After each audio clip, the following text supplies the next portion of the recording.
Waalaikumsalam. Alhamdulillahillazi ja'ala syahrul Ramadan syahrul siyam wa syahrul Quran wa syaidai syuhur. Asyhadu an la ilaha illallah wa asyhadu anna Muhammadan abduhu wa rasuluhu la nabiyya ba'da. Allahumma sholli ala Muhammad wa ala ali sayyidina Muhammad. Amma ba'du. Bapak Gubernur Bank Indonesia, anggota Dewan Gubernur, pimpinan Satuan Kerja dan keluarga besar Jemaah Bank Indonesia yang berbahagia. Syukur Alhamdulillah, hari ini kita memasuki hari ke-7. Sepekan kita menjalani dan menikmati puasa Ramadan. Dan Alhamdulillah kita masih dianugerahi kesehatan jasmani dan rohani, sehingga dapat menjalankan seluruh amalan Ramadan dalam keadaan sehat walafiat. Marilah kita bersyukur kehadirat Allah Subhanahu wa taala dengan memantapkan keimanan dan ketakwaan kita pada bulan Ramadan yang penuh berkah ini. Bulan yang sangat tepat untuk menguatkan relasi sosial antar manusia dan jalinan spiritual dengan Sang Khalik, Tuhan pencipta semesta jagat raya ini. Puasa merupakan medium rohani yang dapat mengantarkan kita menuju kemuliaan dan menggapai derajat ketakwaan. Hal ini dijanjikan Allah Subhanahu wa taala sebagaimana termaktub dalam salah satu ayat Al-Qur'an pada surat Al-Baqarah ayat 183. Ya ayyuhallazina amanu kutiba alaikum siyam kama kutiba alal ladzina min qablikum la'allakum tattaqun.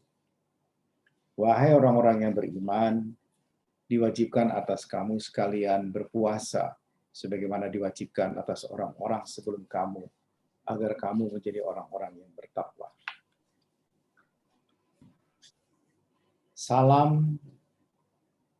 Salawat dan salam marilah senantiasa kita limpahkan kepada junjungan kita Nabi Allah Rasulullah Muhammad SAW, figur teladan, uswatun hasanah yang memberi inspirasi abadi bagi kita semua kaum muslimin dalam menjalani kehidupan di muka bumi ini. Beliau adalah sosok teladan yang mulia, sang Rasul, utusan Allah yang dikirim ke dunia untuk menjadi pemimpin agar mampu memberikan solusi atas berbagai persoalan yang dihadapi kehidupan umat manusia. Pada kajian zuhur ini, marilah kita bermuhasabah, berefleksi sejenak, mencari makna dan hikmah di balik musibah yang datang silih berganti. Termasuk pandemi COVID-19 yang sudah memasuki tahun kedua. Dan di tengah pandemi, kita menghadapi ujian yang berat. Di antaranya bencana alam, banjir bandang, longsor yang melanda di sejumlah provinsi dan menelan korban jiwa. Atas berbagai ujian yang berat itu, marilah kita tetap mengembangkan cara pandang positif dan sikap optimis, meneguhkan solidaritas dan menguatkan kebersamaan atas dasar nilai-nilai kemanusiaan universal. Uhuwah basariyah kita. Kita harus meyakini bahwa tahun-tahun yang penuh ujian ini tentu akan berakhir. Karena itu, marilah kita terus berikhtiar mengatasi berbagai masalah dengan semangat kebersamaan disertai doa dan munajat, agar kita memperoleh kebaikan bila mana kita bersabar dan tawakal menghadapi musibah ini. Tentu Allah akan mengganjarnya dengan kebaikan-kebaikan yang lain. Kita meyakini bahwa ada rencana terbaik yang Allah siapkan untuk kita semua dalam menghadapi kehidupan di masa-masa yang akan datang. Setelah kita menghadapi musibah ini. Allazina yazkuruna qiyamau wa qu'uda wa ala junubihim wa yatafakkaruna fil khalqis samawati wal ard. Rabbana ma khalaqta hadza batila subhanaka wa qina azabannar. Ya Allah, ya Tuhan kami bersaksi bahwa tidaklah Engkau menciptakan semua ini sia-sia, melainkan mempunyai hikmah dan tujuan di balik ciptaan itu. Jadi, keyakinan yang demikian ini penting ditanamkan dalam diri kita, termasuk di bulan suci Ramadan ini, agar kita dapat menikmati bulan yang penuh kemuliaan dan keistimewaan ini, waktu di mana insya Allah semua doa diijabah. Hal mana sebagaimana disampaikan oleh Rasulullah Muhammad SAW yang antara lain dalam salah satu hadisnya yang diriwayatkan oleh Abu Hurairah. Rasulullah bersabda bahwa ada 3 golongan yang tidak ditolak doanya, yaitu orang yang berpuasa sambil berbuka, pemimpin yang adil, dan orang yang mendapat perlakuan zalim. Hadis ini menandai 2 hal. Pertama, keistimewaan seorang pemimpin yang adil, yang menebarkan kebaikan dan mewujudkan keadilan sehingga doa-doanya terkabul. Seorang pemimpin yang mampu menegakkan keadilan dan membawa kebaikan bagi rakyat yang dipimpinnya, berarti ia menunaikan tugas mulia dalam mewujudkan perintah Allah, yaitu al-maslah al-ammah, kebajikan untuk publik.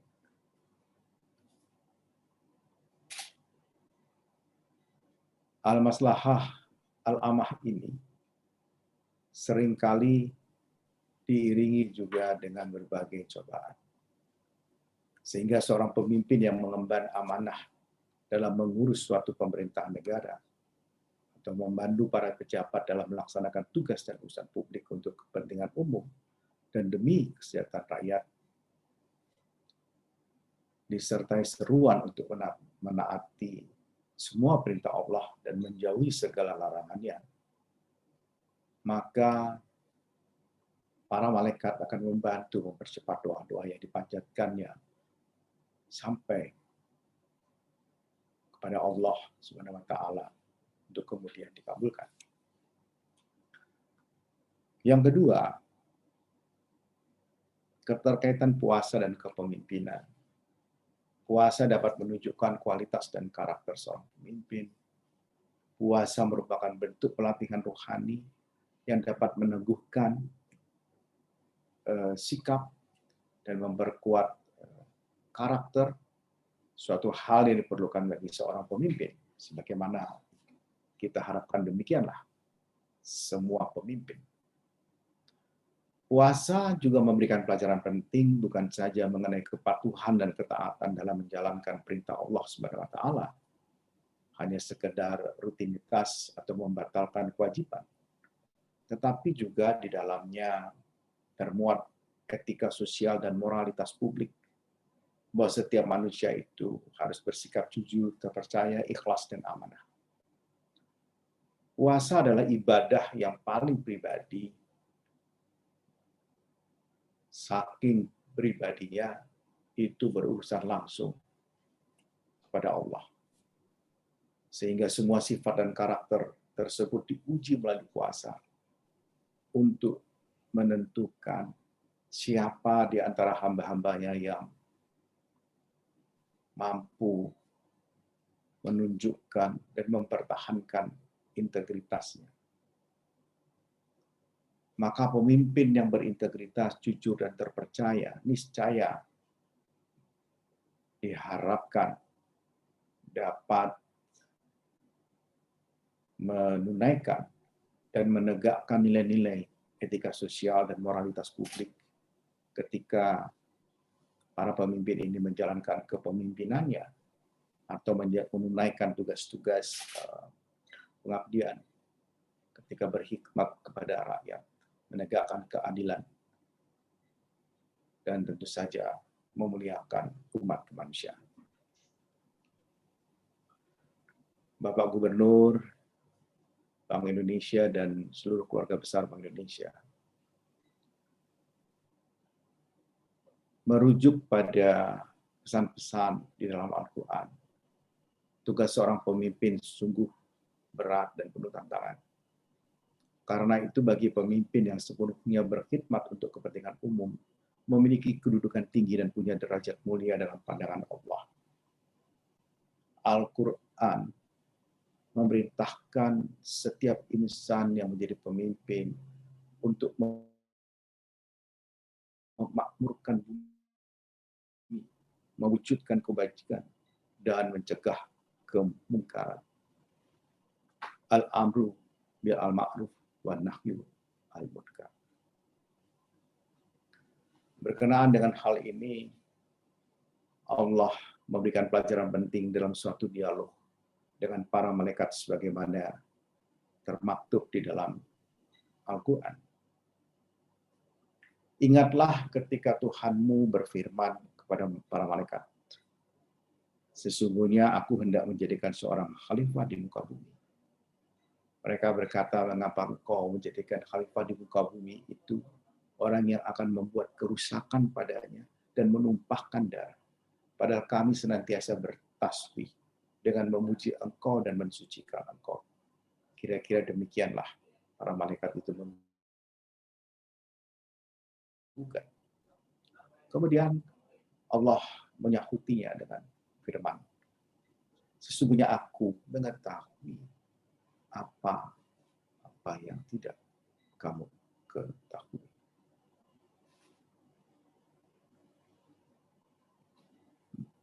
Dalam sebuah hadis dijelaskan perihal posisi setiap insan sebagai pemimpin. Setiap kalian adalah pemimpin, demikian Nabi bersabda, dan setiap kalian akan dimintai pertanggungjawaban. Seorang imam adalah pemimpin dan akan dimintai pertanggungjawabannya.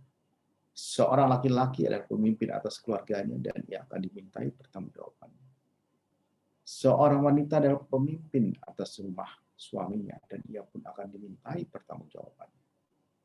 Seorang budak juga pemimpin atas harta tuannya dan ia juga akan dimintai pertanggungjawaban.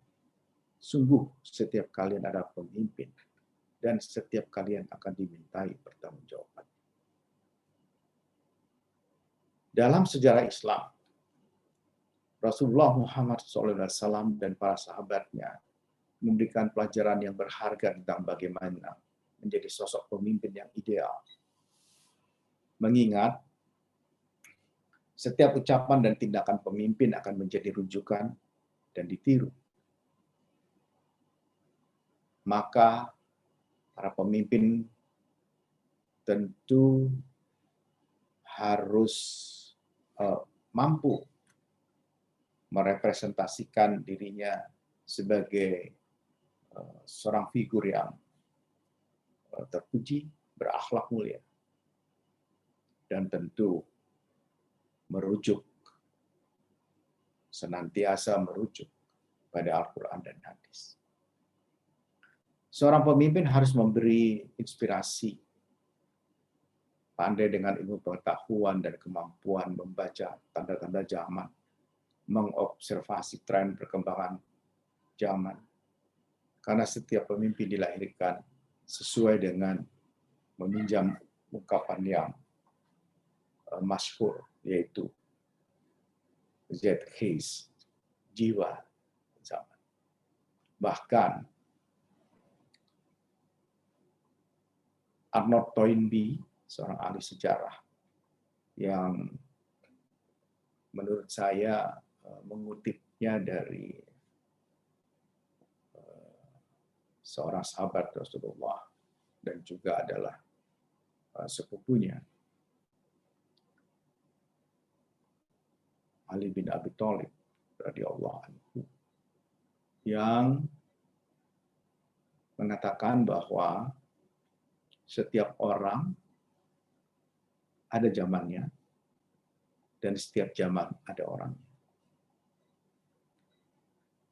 Ketika kehidupan masyarakat itu berlangsung dinamis dan terus akan mengalami perubahan dari masa ke masa,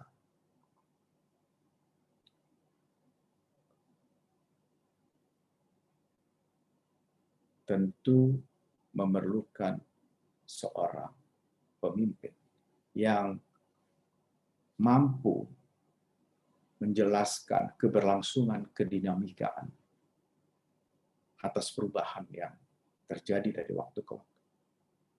Sehingga seorang pemimpin harus memahami betul makna perubahan dan ke arah mana suatu masyarakat berubah. Seorang pemimpin memiliki kapasitas sebagai penggerak perubahan dan terlibat dalam proses perubahan menuju kebaikan bersama. Dalam bahasa populer disebut kepemimpinan transformatif yang mampu memandu masyarakat dan bangsa dalam menyongsong masa depan dengan corak kehidupan yang sama sekali berbeda dari masa lampau. Dan tentu dapat membaca isyarat-isyarat futuristik. Semua mafhum bahwa perubahan yang sedang kita hadapi, sosial ekonomi, akan terus berlangsung dari hari ke hari, dari waktu ke waktu, dari detik ke detik.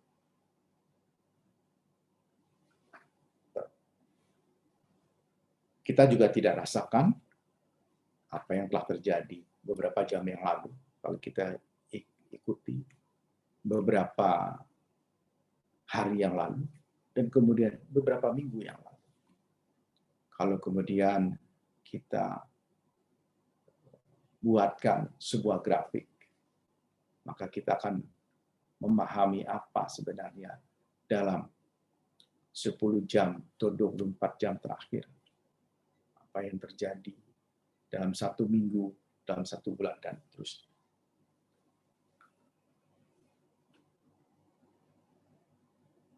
Pada masa yang akan datang ini, beberapa ahli meramalkan setidaknya akan ada 10 kecenderungan besar.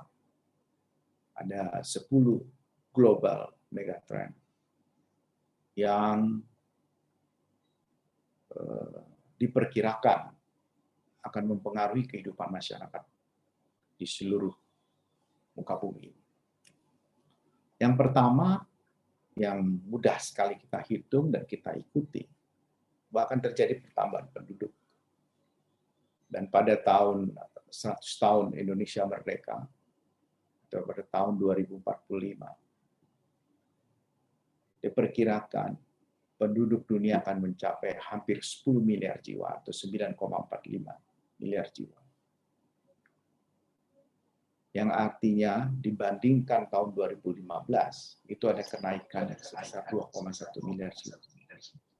Dan pada saat itu, penduduk terbesar akan ada di Asia, sejumlah 5,2 miliar, atau sekitar 55% dari total penduduk dunia.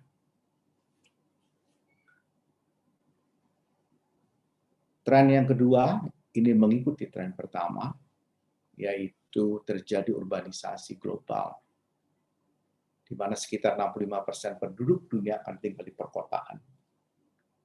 Dan perkotaan itu nanti penambahannya sekitar 95% ada di negara-negara emerging economies. maka tak syak lagi tak dapat kita hindari tekanan penduduk dan pembangunan perkotaan di emerging economies ini boleh jadi kalau tidak mampu diantisipasi akan memperburuk pelayanan masyarakat dan kegiatan ekonomi secara menyeluruh. Yang ketiga adalah proporsi middle dan upper class diperkirakan akan mencapai 80% atau 84%, sekitar 8,1 miliar orang. Bahkan sampai tahun 2050 akan ada tambahan lebih dari 4 miliar orang yang tergolong middle dan upper income. Jadi dapat dibayangkan nanti jumlah orang yang luar biasa banyaknya, tetapi dengan daya beli yang juga relatif menengah ke atas. Yang keempat, diperkirakan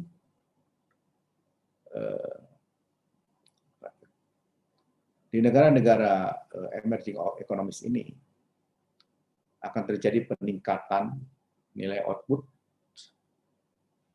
dan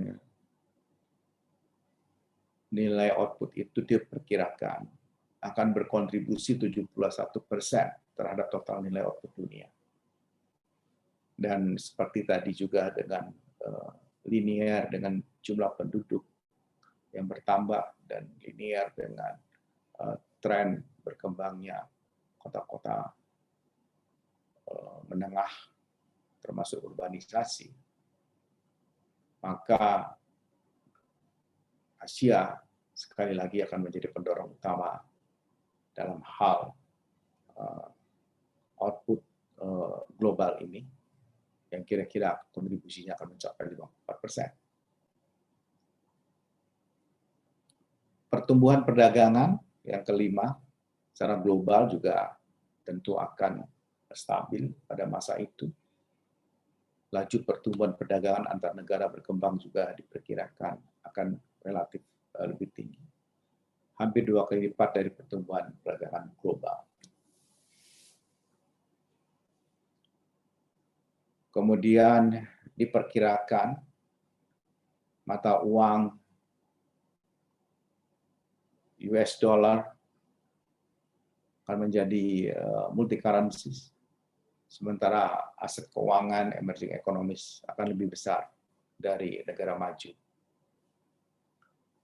Mungkin ini agak bias karena kalau kita hitung Cina misalnya, Tiongkok ini pada posisi emerging economies atau negara maju. Karena kalau kita letakkan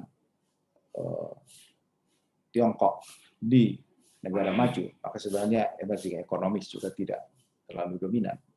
Tapi kalau Tiongkok diletakkan di negara emerging economies, maka tentu negara emerging economies akan lebih dominan. Jadi menjadi faktor kunci untuk Tiongkok. Persaingan memperebutkan sumber daya alam diperkirakan akan masih ada, meskipun relatif orang akan bergantung pada teknologi endowment masing-masing. Yang jelas dengan keenam tren yang tadi mendorong sisi permintaan, mungkin juga lifestyle, kebutuhan-kebutuhan yang unik-unik, yang lebih individual akan muncul. Dan seiring dengan itu, penggunaan sumber daya alam, ini yang saya agak khawatirkan. Jadi, tingginya penggunaan sumber daya alam, seperti kita ketahui, akan membuat pemanasan global yang intensitasnya semakin tinggi. Dan ini akan mendorong perubahan cuaca sedemikian rupa. Dalam laporan terakhir yang tahun 2019 yang saya baca, di bumi ini sudah pada tingkat 415 ppm untuk karbon dioksida CO2. Dan ini terjadi sebenarnya merupakan siklus dari 3 juta tahun yang lalu. Dan mengakibatkan ada kenaikan suhu 2 sampai 3 derajat Celcius.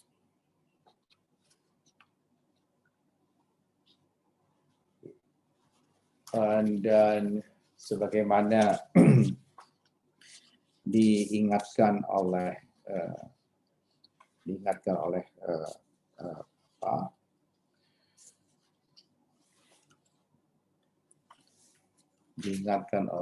Quran pada surat Ar-Rum ayat 41, zaharal fasyadu fil bari wal bahri bima kasyabat aydin nas. Telah nampak kerusakan di darat dan di laut disebabkan karena perbuatan tangan manusia. Tetapi ayat ini kemudian diperpanjang, ditambahkan dengan liyuzi kohum ba'da lazi amilu la'allahum yarji'un. Itu semua karena tangan-tangan manusia yang tadi, dan supaya mereka juga merasakan akibatnya dari perbuatannya. Jadi sebenarnya perubahan iklim ini sudah jauh hari diingatkan pada kita semua, tapi apa boleh buat, yang kita hadapi hari ini sesuatu yang secara global berdasarkan Paris Accord kita coba atasi. Tren yang ke-9, hingga 100 tahun Indonesia merdeka, kita tahu perubahan teknologi disruption itu akan masuk sedemikian rupa dan kecepatan perubahannya luar biasa.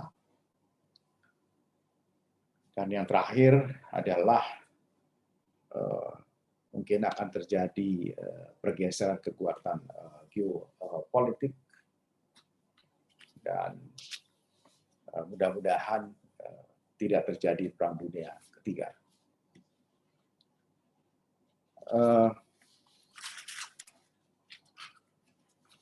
Maka sejalan dengan megatrend yang saya sampaikan tadi, saat ini itu yang tercatat, mungkin saja ada megatrend yang lain. Kita ingat John Naisbitt juga pernah tahun 90-an mengenalkan kata megatrend ini. Dan boleh jadi megatrend itu juga berubah-ubah isunya. Yang pasti adalah perubahan ini akan menumbuhkan tantangan baru. Sehingga sebagai bangsa kita dituntut untuk menciptakan atau menaikkan kapasitas kita agar kita mampu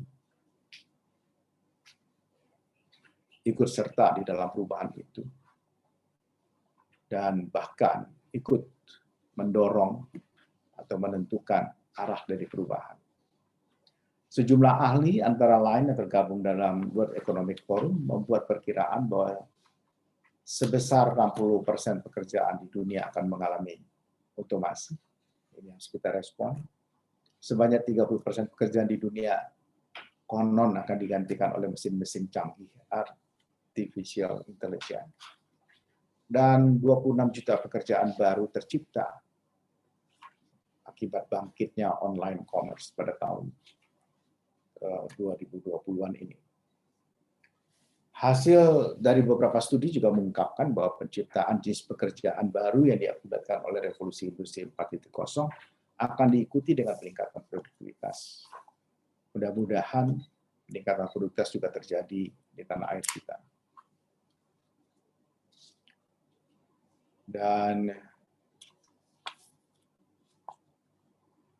saya kira semua perkembangan yang berlangsung cepat dan sangat dinamis itu sebagaimana di awal tadi harus mampu direspon oleh seorang pemimpin. Dan seorang pemimpin itu yang punya kapasitas untuk menggerakkan perubahan, memimpin perubahan, bagaimana beradaptasi dengan perubahan, ditinggal atau meninggalkan, memahami dan memahamkan kepada orang lain. Dan tentu untuk seluruh aspek dalam kehidupan, ekonomi, sosial, budaya, politik, bahkan dalam kehidupan beragama.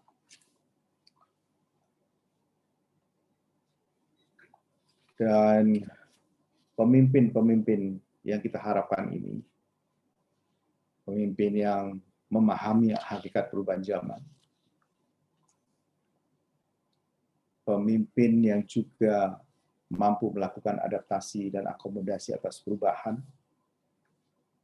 pemimpin yang harus mampu memberikan keteladanan yang selaras dengan antara ucapan dan perbuatan. Sebagaimana tadi saya sampaikan, akan menjadi contoh oleh masyarakat. Dan kita juga patut merenungkan ungkapan yang sering kita dengar, sebuah hikmah, bahasa perbuatan itu lebih efektif dibandingkan bahasa ucapan. Sesuatu yang mungkin memerlukan 1000 kata untuk menerangkan, justru lebih mudah dipahami bila diterangkan dengan satu tindakan nyata saja.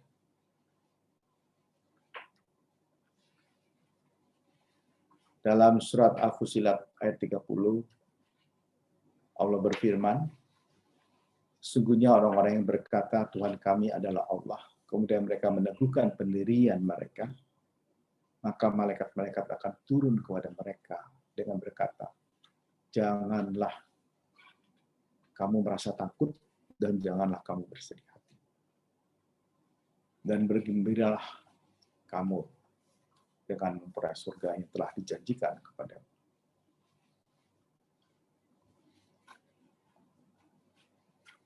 Beberapa ayat yang lain juga menjelaskan tentang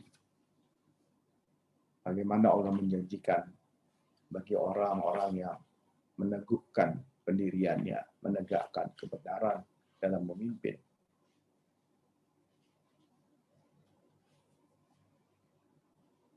Bahwa sepanjang mereka berjalan lurus di atas jalan itu, tentu Allah akan senantiasa mencurahkan segala sesuatunya untuk meningkatkan kapasitasnya. Karena itu, seorang pemimpin harus terus menjaga konsistensi, istiqomah, memperjuangkan kebenaran, menjalankan dakwah, dan terus meniti jalan kebenaran menurut ajaran Islam untuk membantu umat manusia dan menghadirkan Islam yang rahmatan lil alamin. Bapak Gubernur Bank Indonesia dan keluarga besar Bank Indonesia, demikianlah yang dapat saya sampaikan dalam renungan zuhur secara ringkas ini. Saya ucapkan terima kasih atas kegiatan yang digagas oleh Bank Indonesia Religi, oleh Pak Gubernur, dan saya juga bisa merasakan antusiasme para partisipan keluarga besar Bank Indonesia mengikuti kajian ini. Saya aturkan terima kasih atas dukungan fasilitasi Bank Indonesia dan kantor perwakilan Bank Indonesia di seluruh daerah pada kegiatan kunjungan Bappenas ke daerah, termasuk yang terakhir ini ke Jawa Timur. Apalagi pada pertemuan-pertemuan dengan tim pengendali inflasi daerah, serta kunjungan kami ke UKM binaan Bank Indonesia. Semoga Bank Indonesia tetap dapat berperan penting dan tentu akan senantiasa berperan penting untuk perbaikan pelaksanaan pembangunan nasional. Mudah-mudahan Allah Subhanahu wa Ta'ala segera memulihkan kita semua dalam situasi pandemi ini dan mengentaskan kita dari cobaan yang luar biasa ini dan menghadirkan kita kepada suatu keadaan yang lebih baik. Karena kita mampu menunjukkan sebagai hambanya yang senantiasa istiqomah. Wallahu muwaffiq ila aqwamit thoriq. Billahi fisabilil haq. Wallahu musta'an. Wabillahi taufiq wal hidayah. Assalamualaikum warahmatullahi wabarakatuh. Waalaikumsalam warahmatullahi wabarakatuh. Terima kasih Pak Menteri. Alhamdulillah Rabbil Alamin, kita sudah menyimak ceramah oleh Bapak Menteri yang mengingatkan kita bagaimana segala kejadian dan pengalaman termasuk nilai-nilai spiritual yang ada di bulan Ramadan ini memiliki peranan penting membentuk karakter kepemimpinan yang transformatif. Bapak Gubernur dan Bapak Menteri yang kami hormati, dapat kami sampaikan bahwa kajian zuhur saat ini dihadiri oleh sekitar 1.400 orang jamaah bireligi. Alhamdulillah. Selanjutnya, untuk pendalaman materi ceramah, kita akan beranjak ke sesi diskusi dan tanya jawab secara live. Dan kami mohon kiranya pertanyaan kepada Bapak Menteri dapat disampaikan secara singkat. Mohon izin, Pak Menteri. Adalah penanya yang pertama Bapak Dwi Pranoto, Asisten Gubernur, Kepala Departemen Regional Bank Indonesia. Kepada Bapak Dwi Pranoto, kami persilahkan. Terima kasih Mas Warman. Yang terhormat Bapak Gubernur, yang terhormat Bapak Dr. Insinyur Suharso Monoarfa, Menteri PPN Kepala Bappenas. Yang kami hormati Ibu DGS, Bapak Ibu ADG, Bapak Ibu pimpinan Satker dan jamaah BI Religi yang dimuliakan Allah Subhanahu wa Ta'ala. Assalamualaikum warahmatullahi wabarakatuh. Waalaikumsalam. Terima kasih Pak Menteri atas tausiahnya yang sangat inspiratif, menambah wawasan dan juga mencerahkan.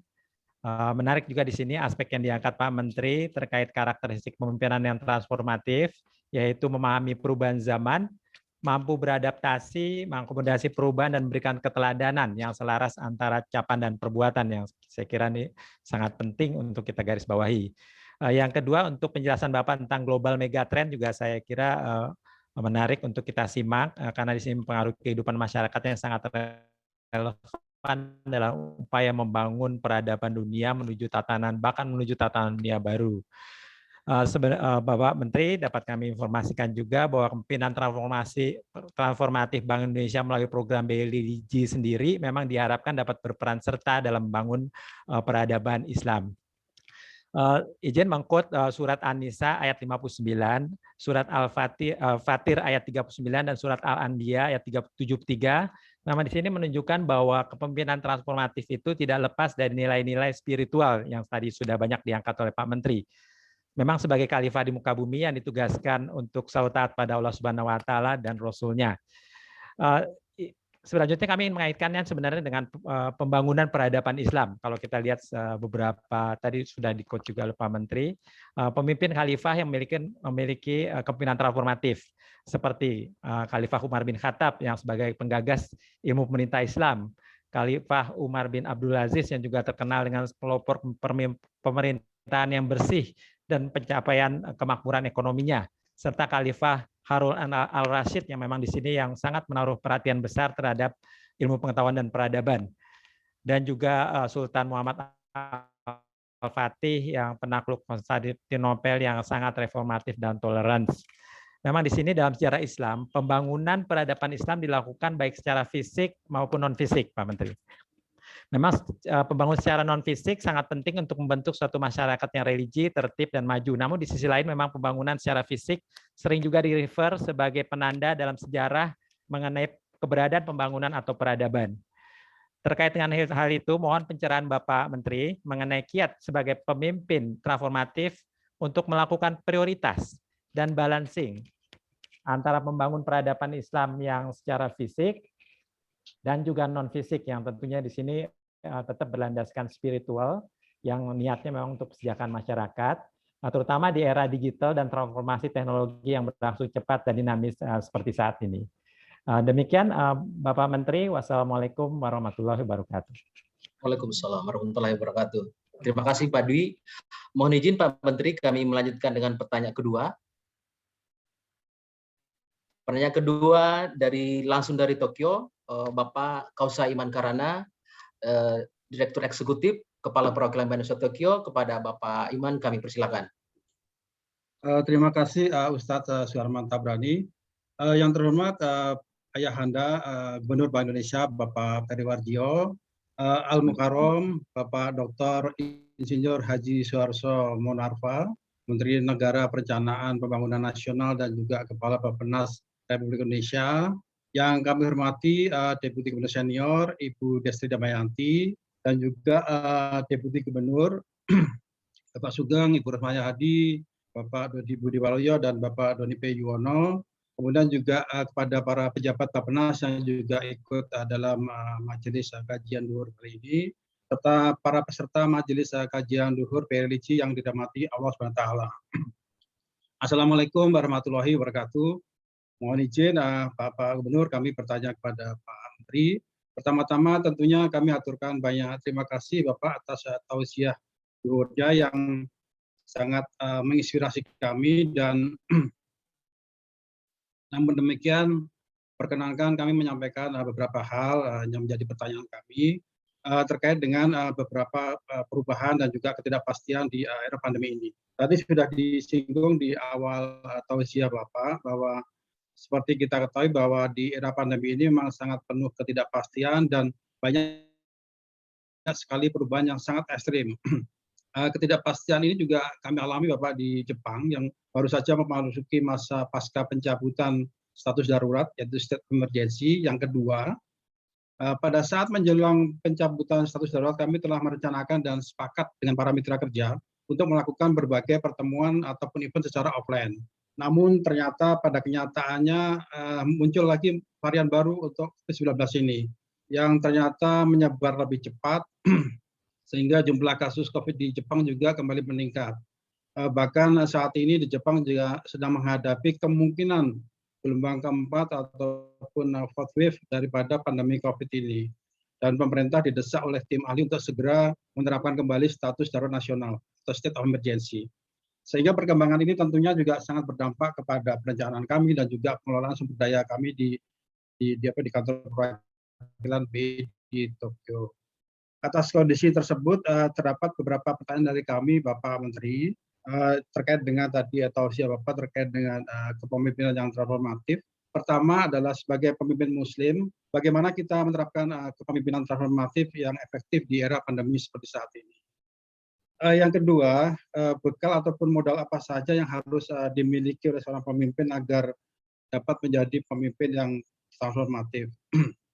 Kemudian pertanyaan terakhir, mohon kiranya kami dapat diberikan teladan kepemimpinan Rasulullah SAW dalam menghadapi ketidakpastian dan perubahan yang ekstrim.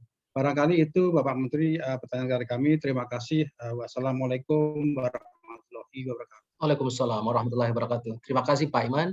Pertanyaan terakhir kami persilakan kepada Bapak Pribadi Santoso, langsung dari Semarang.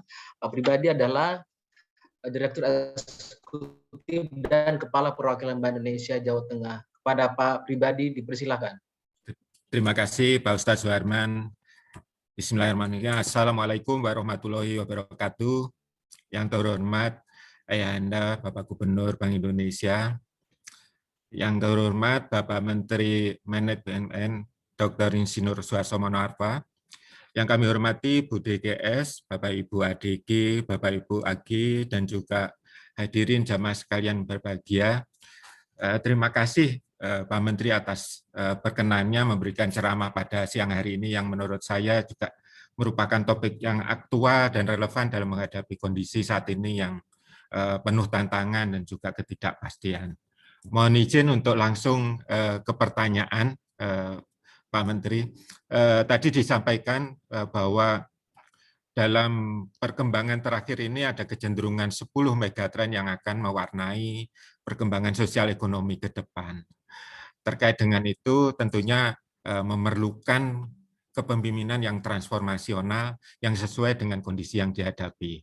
Nah, dalam kondisi saat ini yang penuh ketidakpastian tentunya diperlukan strategi yang adaptif dan juga kolaboratif sebagaimana juga pernah dilakukan dituntun oleh Nabi kita Nabi Muhammad terkait dengan hijrah. Jadi diperlukan strategi. Pertanyaan kami adalah bagaimana strategi yang kita harus lakukan dalam menghadapi kondisi yang penuh ketidakpastian ini yang menuntut juga banyak inovasi yang sangat memungkinkan kita untuk terpeleset. Sementara kita juga diharuskan untuk tetap melaksanakan sesuai dengan prinsip istiqomah, artinya tetap konsisten dan juga taat dengan perintah Allah. Jadi mohon pendalaman lebih lanjut Pak Menteri terkait dengan kiat ataupun strategi yang diperlukan untuk menghadapi hal-hal tersebut. Demikian yang dapat kami sampaikan. Jazakallah khairan katsira. Wassalamualaikum warahmatullahi wabarakatuh. Waalaikumsalam warahmatullahi wabarakatuh. Terima kasih Pak Bri. Pak Menteri yang kami hormati, demikian Pak 3 penanya dari Jakarta, Tokyo, dan Semarang. Mohon pencerahan dan juga respon dari Pak Menteri. Dipersilahkan. Baik. Terima kasih atas pertanyaan, dan saya kira ini pertanyaan-pertanyaan yang hebat-hebat semua. Dan menurut saya pertanyaan ini pertanyaan untuk kita semua. Dan bagaimana tadi kalau saya boleh ringkaskan pertanyaan itu terkait pada contoh-contoh dan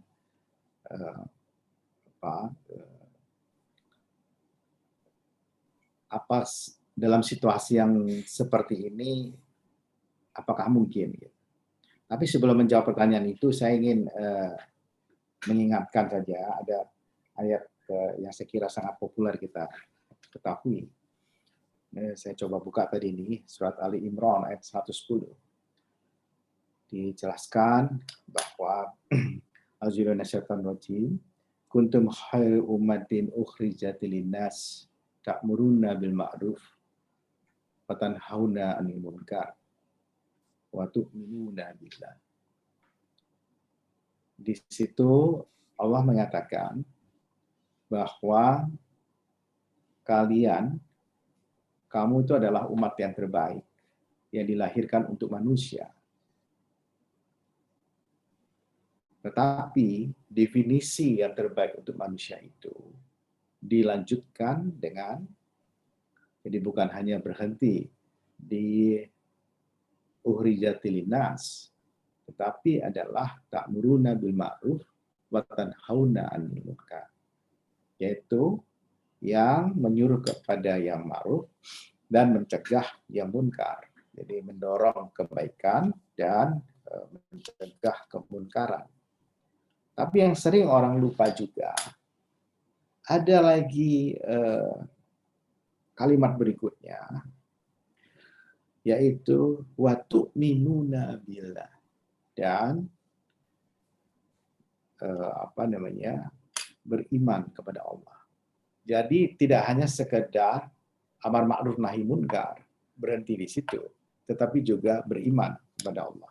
Nah, saya mau pakai dasar itu saja dalam jawaban ini, karena contoh terbaik di dalam kepemimpinan adalah kita saksikan sendiri bagaimana Rasulullah pada waktu peristiwa Fathu Makkah, beliau datang dengan 10.000 pasukan dari Madinah masuk ke Makkah, dan tidak ada setetes darah pun yang keluar dan orang semua sudah pada ketakutan dan seakan-akan melakukan penaklukan. Tetapi kan Rasulullah akan menunjukkan sebuah katakanlah peradaban baru, menunjukkan sebuah tradisi baru, bahwa dalam posisi yang begitu hebat dan menang itu, yang ada itu adalah beliau menunjukkan pengampunannya, kemudian mengajak dan seterusnya. Jadi keselamatan, kebebasan, kemerdekaan itu yang ditawarkan. Jadi bukan lalu memerangi mereka. Jadi mentally itu artinya apa yang didemonstrasikan di Fathu Makkah sebenarnya bisa kita juga gunakan ketika kita menghadapi setiap perubahan. Jadi ketika kita menghadapi setiap perubahan, menurut saya yang juga awam ini, tidak kemudian kita merasa lebih hebat gitu. Ya, jadi Fathu Makkah itu kan juga menunjukkan Rasulullah sudah dengan punya pasukan yang sebegitu besar dan beliau bisa menguasai sedemikian rupa, tapi itu tidak dilakukan. Yang dihadirkan pada waktu itu adalah sebuah tradisi baru, kebiasaan baru, dan nilai-nilai baru yang kemudian diadopt. Nah, mental ini di dalam mental perubahan juga kita perlukan. Jadi reverse thinking-nya adalah apakah kemudian dengan pandemi ini gitu, kita dengan serta-merta waktu pandemi itu selesai, lalu kita mengatakan, ya pandemi ini kan akhirnya kita bisa atasi. Padahal sebenarnya yang harus kita lakukan bahwa kita memahami dan kita bisa mendamaikan hati kita dengan pandemi itu, dan kemudian kita bisa belajar dari sana apa dan bagaimana ke depan kalau terjadi sesuatu seperti ini, seperti hal ini. Ya, jadi kita pada saat yang sama kita menebar kebaikan, mencegah kemunkaran, tetapi dalam hal ini dalam menegakkan keimanan kita pada Allah, dan itu artinya kita senantiasa mengikuti Quran dan hadis. Nah, ada satu cerita juga, misalnya saya ingin cerita Khawarij, nama panjangnya saya agak lupa, yaitu yang menemukan algoritma. Yang menemukan algoritma ini adalah kalau kita lihat apa yang terjadi pada pada hari ini, pada hari ini disrupsi teknologi, katakanlah segitu, disrupsi teknologi. Apa itu disrupsi teknologi? Kemudian mengubah segala sesuatunya dengan begini dengan cepat. Itu kan asal muasalnya cara berpikirnya itu adalah algoritma. Dan algoritma ini dikenalkan oleh seorang ulama, seorang cendekiawan tepatnya, seorang cendekiawan Muslim yang namanya Abu Ja'far Muhammad Ibnu Musa Al-Khawarij. Al-Khawarij ini yang kemudian diadopt menjadi algoritma, dan intinya kan mengenalkan bahwa ada tata urut dalam berlogika, dan dari algoritma yang berkembang sedemikian rupa itu ya menjadi masuk di dalam komputasi, itu kan dasarnya adalah algoritma, kemudian kepada bahasa coding hari ini misalnya. Tapi ada juga cendekiawan Muslim lainnya, Abdul Salam, yang menemukan frekuensi itu, yang mengatakan bahwa frekuensi universal dan transversal bisa digunakan pada saat yang sama, sehingga kita misalnya hari ini gambar, kemudian suara, di mana saja kita di muka bumi, itu bisa disertakan, jadi tidak terpisah. Apa yang ingin saya sampaikan adalah bahwa mereka-mereka ini mampu melewati zamannya dan menghadirkan sesuatu yang baru ketika ada persoalan yang dihadapi di zamannya. Jadi kayak Al-Khuwarizmi itu menghadapi pada waktu itu cara-cara berpikir yang yang tidak berurutan, cara-cara berpikir yang tidak tertib, yang kemudian membuat hitungan-hitungan pada masa itu, termasuk hitungan di dalam ilmu perbintangan yang menjadi kacau gitu.